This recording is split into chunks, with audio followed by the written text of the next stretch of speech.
उनको पता नहीं चलेगा, जिस वजह से वो अधर्म के रास्ते पर चलते हैं, गलत रास्ते पर चलते हैं। जब तक आपका पल्ला, धर्म का पल्ला भारी नहीं होगा, तब तक आप अधर्म का कार्य करते हैं। तो इसलिए जब तक आप उन्हें ये नहीं बताएंगे कि ये गलत है, ये गलत है, इसको नहीं करना, तब तक वो उस कार्य को करते रहेंगे। तो इसलिए आप अगर माता पिता हैं तो धर्म की शिक्षा देना आपका कर्तव्य है। धर्म की शिक्षा दीजिए, उनको पूजा पाठ की शिक्षा दीजिए। ये जो शिक्षा है ये देनी अनिवार्य है। बाकी जो शिक्षा है वो तो जैसे जैसे वो बड़े होंगे, स्कूल की शिक्षा वो तो उनकी चलती है, क्योंकि ये जो शिक्षा है, सनातनी जो शिक्षा है, ये उनको एक इंसान बनाती है। और इंसान जो बनता है व्यक्ति, उनके अंदर की जो ऊर्जा है, अंदर का जो आत्मिक बल है, उसको श्रेष्ठ करती है, उसको बढ़ाती है और ईश्वरीय तत्व से उनको जोड़ने का कार्य करती है। तो इसीलिए अपने बच्चों को आप ये दृढ़ निश्चय कर लीजिए, अपने बच्चों को सनातनी शिक्षा जरूर देना शुरू कीजिए। सनातनी शिक्षा आप दोगे तो उनको अच्छे और बुरे की पहचान करने में आसानी होगी। तो मंत्र जाप से क्या होता है? देखिए, मंत्र जाप कोई भी कर सकता है। सबसे पहले कई लोग कहते हैं मैं नहीं कर सकता, मैं नहीं कर सकता। कोई भी कर सकता है। हालांकि मंत्र अलग अलग होते हैं, शाबर मंत्र अलग होते हैं, तांत्रिक मंत्र अलग होते हैं, वैदिक मंत्र अलग होते हैं। और मंत्र जो हैं वो चलते फिरते भी जाप किए जा सकते हैं, बैठे उठते भी जाप किए जा सकते हैं। आप कहीं पर भी हो तब भी मंत्र जाप किए जा सकते हैं। मंत्र जाप 3 तरीके से किया जाता है। एक बोल कर किया जाता है, जिसमें आपके आसपास वाले लोगों को भी आपका मंत्र जाप सुनाई देता है। एक मंत्र जाप होता है जो होठों के द्वारा किया जाता है, यानी सिर्फ आपको सुनाई देता है। एक मंत्र जाप होता है जो मानसिक रूप से किया जाता है, जिसमें कहा जाता है कि मानसिक रूप से जो मंत्र जाप किया जाता है वो सबसे श्रेष्ठ होता है। वो समाधि अवस्था, ईश्वरीय तत्व को प्राप्त करने में आपकी सहायता करता है। पर शुरुआत में आपको मंत्र जाप बोल बोल कर करना चाहिए, क्योंकि जब आप बोल बोल कर मंत्र जाप करोगे तो आपके कानों के द्वारा वो जो ध्वनि आपके आपके मन पर चोट करेगी, जिससे आपका मन जो है वो मंत्र जाप को स्वीकार करेगा कि हाँ, ये जो तत्व है, ये जो मंत्र है, इसको मुझे रटना चाहिए। फिर आपको यानी 1.25 महीने, लगभग 1-2 महीने आपको मंत्र जाप बोल बोल कर चलना चाहिए। उसके बाद 1-2 महीने बाद आपको होठों के द्वारा करना चाहिए, यानी आवाज़ ना आए। उसके बाद मानसिक का अभ्यास आपको करना चाहिए, ताकि आप एकाग्रता से जाप कर सको।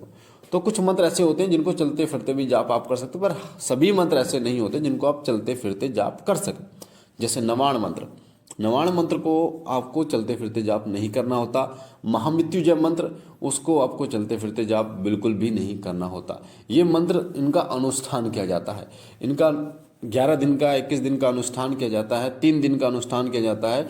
उस अनुष्ठान से ही इन मंत्रों का फल मिलता है, या फिर आप अपने घर के मंदिर में बैठकर इन मंत्रों का जाप करें।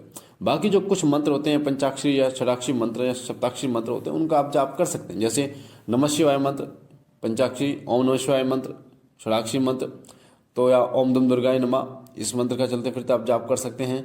या फिर ओम हम हनुमते नमः, इसका आप चलते फिरते जाप कर सकते हैं। या फिर जो बीज मंत्र होते हैं, cream cream cream cream, Mahakali का मंत्र भी क्रीम है।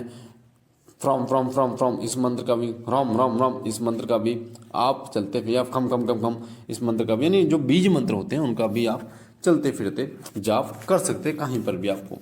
पर पवित्रता जितनी हो जाए, पवित्रता का ध्यान रखें। तो मंत्र जाप करने से बहुत विचित्र अनुभव भी होते हैं, साथ साथ में आपका पूरा जीवन बदल जाता है। पहला फायदा जो मंत्र जाप से होता है, सबसे बड़ा फायदा, वो होता है मन का एकाग्र हो जाना। मन इतना चंचल होता है, मन भटकता रहता है, जिसके कारण आप बहुत सारी मुसीबतों में फंस जाते हैं। और मन की जब आप सुनना शुरू कर देते हैं तो मन आपको खड्डे में डाल देता है और आपके पूरे जीवन को बर्बाद कर देता है। तो मंत्र जाप ही एक ऐसी शक्ति होती है जिसकी चोट जब आपके मन पर लगती है, बोल बोल कर जब आप जाप करते हैं, तो आपका मन एकाग्र होना शुरू हो जाता है। मन एक स्थान पर लगना शुरू हो जाता है, आपके नियंत्रण में आ जाता है। यानी आप जो सोचते हैं फिर उस हिसाब से वो कार्य करता है। वो आपको कोई संदेश नहीं देता, फिर जो आप संदेश देते हो उसी पर वो कार्य करता है। तो सबसे बड़ा फायदा ये होता है। दूसरा फायदा मंत्र जाप से होता है आपका आत्मिक ओरा। आपका आत्मिक ओरा इतना मजबूत हो जाता है, इतना बढ़ जाता है कि कोई भी नकारात्मक शक्ति आपको स्पर्श नहीं कर पाती। आपने देखा होगा, देवताओं के पीछे, सिर के पीछे गोल गोल चक्र होता है, वो उनका ओरा होता है। तो देवताओं का पहले से ही ओरा, कुंडली शक्ति जागृत होती है, उनका ओरा होता है। पर इंसानों का ओरा नहीं होता, इंसानों को वो जागृत करना पड़ता है। तो जैसे जैसे ओरा जागृत हो जाता है, वैसे वैसे उनकी शक्ति भी जागृत होनी शुरू हो जाती है। तीसरा फायदा मंत्र जाप से होता है, वो होता है मानसिक शक्ति बढ़ती है। आपकी मानसिक शक्ति बढ़ती है, आपके जो आपकी स्मरण शक्ति है वो बढ़ती है, सोचने की शक्ति वो बढ़ती है, किसी भी समस्या का निवारण आप बहुत जल्दी कर पाते हैं, कोई भी निर्णय आप बहुत जल्दी ले पाते हैं, किसी को भी बहुत जल्दी परख पाते हैं। वो सभी किसके कारण होता है? वो मंत्र जाप के कारण होता है। चौथा फायदा, इष्ट देव की कृपा बहुत जल्दी आपको प्राप्त होती है। इष्ट देव की कृपा तो आपको प्राप्त होती है, साथ ही वो जो कृपा प्राप्त होती है वो स्थिर रहती है, इस अनिस्थिर नहीं रहती। स्थिर का मतलब एक बार आपको कृपा प्राप्त हो गई, एक बार आपको शक्ति प्राप्त हो गई तो वो फिर आपके जीवन में पूरी जिंदगी आप उसका उपयोग कर सकते हैं, उसमें आपको कोई खास कुछ करने की आवश्यकता नहीं होती। तो मंत्र इष्ट देव को आप तक खींचने का कार्य, आकर्षित करने का कार्य करते हैं, इसलिए मंत्र जाप बहुत जरूरी है। पांचवा जो फायदा होता है वो होता है इष्ट देव की सवारी का प्राप्त होना। आप मंत्र जाप के द्वारा इष्ट देव, कुलदेव या अन्य देवी देवताओं की सवारी प्राप्त कर सकते हैं, और जब उनकी सवारी आ जाती है तो आपकी कुंडलिनी शक्ति भी धीरे धीरे जागृत होनी शुरू हो जाती है, क्योंकि मंत्र जाप और सवारी दोनों मिलकर बहुत जल्दी आपकी शक्ति को, यानी आपकी कुंडलिनी शक्ति को जागृत करते हैं, जिससे अलौकिक चीजें आपको प्राप्त होनी शुरू हो जाती है। जो अगला जो आपको फायदा होता है, छठा जो फायदा होता है वो होता है तन और मन आपका पवित्र होना शुरू हो जाता है। तन मन कैसे पवित्र होता है? जब आप मंत्र जाप करना शुरू करते हैं तो आपने देखा होगा आपकी आंखों से आंसू आने शुरू हो जाते हैं, बहुत तेजी से आंसू आते हैं। कई लोग पूजा के मंदिर में बैठे बैठे उनकी जो आंसू उनके नीचे गिरते हैं, नीचे जो कपड़ा होता है, पैंट वगैरह, वो बहुत गीली हो जाती है।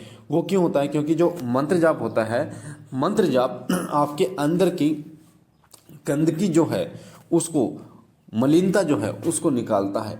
उसको जब वो निकालता है तो आपकी आंखों से आंसू आते हैं और आप अंदर से शुद्ध होना शुरू कर देते हैं, पवित्र होना शुरू हो जाता है आपका। क्योंकि तन तो आप पानी से साफ कर लेंगे, गंगा जल से साफ कर लेंगे, पर मन को पवित्र करने के लिए मंत्र जाप सबसे श्रेष्ठ होता है।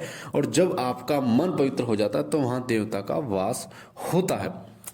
जो सातवां आपको फायदा होता है वो होता है देवता की जो साधना की ऊर्जा प्राप्त होते हैं, यानी कि देवता की जो साधना आप करते हैं उसकी ऊर्जा आपको प्राप्त होनी शुरू हो जाती है। साथ ही मंत्र जाप के ही द्वारा आप प्रेत का बंधन कर सकते हैं, उनको मार लगा सकते हैं, बांधना, उसको बांध सकते हैं, हटा सकते हैं, और भी बहुत सारे कार्य मंत्र के द्वारा आप कर सकते हैं। और एक लास्ट जो फायदा आपको होता है, सबसे बड़ा फायदा, वो होता है आपकी वाणी सिद्ध हो जाती है, यानी जो आप बोलते हैं वो सत्य होने लगता है। इसलिए कहा जाता है कि जब भी आप मंत्र जाप करें तो किसी व्यक्ति को गलत ना बोलें, किसी व्यक्ति को ऐसा शब्द ना बोलें जिससे उसको किसी प्रकार का नुकसान हो। जैसे कई लोग क्या बोल देते हैं लड़ाई में, मान लो कोई लड़ाई हो गई, तू मर जा, तेरी टांग टूट जाए, तेरा एक्सीडेंट हो जाए, तेरा ये हो जाए, तो तू अंधा हो जाए। तो होता क्या है, जो शब्द आपने बोले, आपकी ऊर्जा, आपकी तप की ऊर्जा, आपके मंत्र जाप की ऊर्जा आपकी वाणी के द्वारा जाकर वो कार्य करती है और वो पूर्ण करके आती है। और फिर जब उसको परेशानियां होती हैं, उसको जब वो सच हो जाता है जो आप बोलते हैं, फिर आप उसको वापस नहीं ले पाते, क्योंकि हमारी तो आंखों के सामने ये चीज़ें हुई हैं।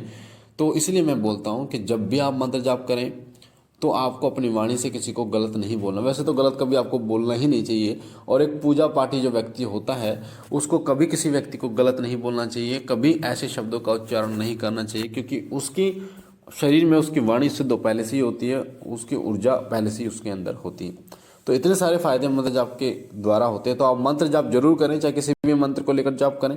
भगवान शिव की उपासना करते हैं तो ओम नमः शिवाय का निरंतर जाप करें, निरंतर ओम नमः शिवाय का बोल बोल कर जाप करें। उसके बाद अगर आप माता दुर्गा के सेवक हैं, माता दुर्गा की पूजा करते हैं, तो ओम दुम दुर्गाय नमः मंत्र का आप जाप करें, या फिर दुम दुम दुम दुम दुम इस बीज मंत्र का जाप करें। बिना माला के आप जाप करें, कोई जरूरत नहीं है माला की। दुम दुम दुम दुम दुम दुम आप एक समय जरूर लेके चलें, आधे घंटे का या 1 घंटे का समय लेके चलें, यानी इतने देर तक आपको मंत्र जाप करना है। या फिर आप जो है वो भैरव बाबा का मंत्र ब्रह्म ब्रह्म ब्रह्म ब्रह्म ब्रह्म ब्रह्म ब्रह्म ब्रह्म ब्रह्म इस मंत्र का, यानी इस बीज मंत्र का भी आप जाप करें। या फिर आप हनुमान जी के ओम हम हनुमते नमः इस मंत्र का जाप करें। अगर आप हनुमान जी की सेवा करते हैं, भगवान शनिदेव के लिए ओम शम शनिश्चराय नमः इस मंत्र का जाप करें। तो सभी देवताओं के मंत्र आपको मिल जाएंगे, आप उन मंत्रों का जाप कीजिए और अपने जीवन को सफल बनाइए। अगर आप पहली बार चैनल पे हैं तो चैनल को सब्सक्राइब कीजिए। वीडियो के नीचे जो लाल कलर का बटन है सब्सक्राइब का, उसे दबा के चैनल को सब्सक्राइब कीजिए। बेल आइकन को दबाइए, घंटे के निशान को, ताकि जो हम जानकारी डालें वो सबसे पहले आपको प्राप्त हो। लाइक कीजिए, शेयर कीजिए और बहनों और भाइयों तक, ताकि और लोगों तक ये जानकारी जाए और लोग भी इस जानकारी से फ़ायदा उठा पाएँ। बाबा भोलेनाथ आप पर कृपा करें, आपके घर पर कृपा करें। हम मिलते हैं एक नई जानकारी के साथ, तब तक के लिए ओम नमः शिवाय, ओम नमः शिवाय, ओम नमः शिवाय। और जो लोग मंत्र जाप करना इस वीडियो के सुनने के बाद शुरू करने वाले हैं वो कमेंट जरूर कीजिए, ताकि मुझे पता चले कि कितने लोग इस वीडियो के द्वारा मंत्र जाप करना शुरू कर रहे हैं।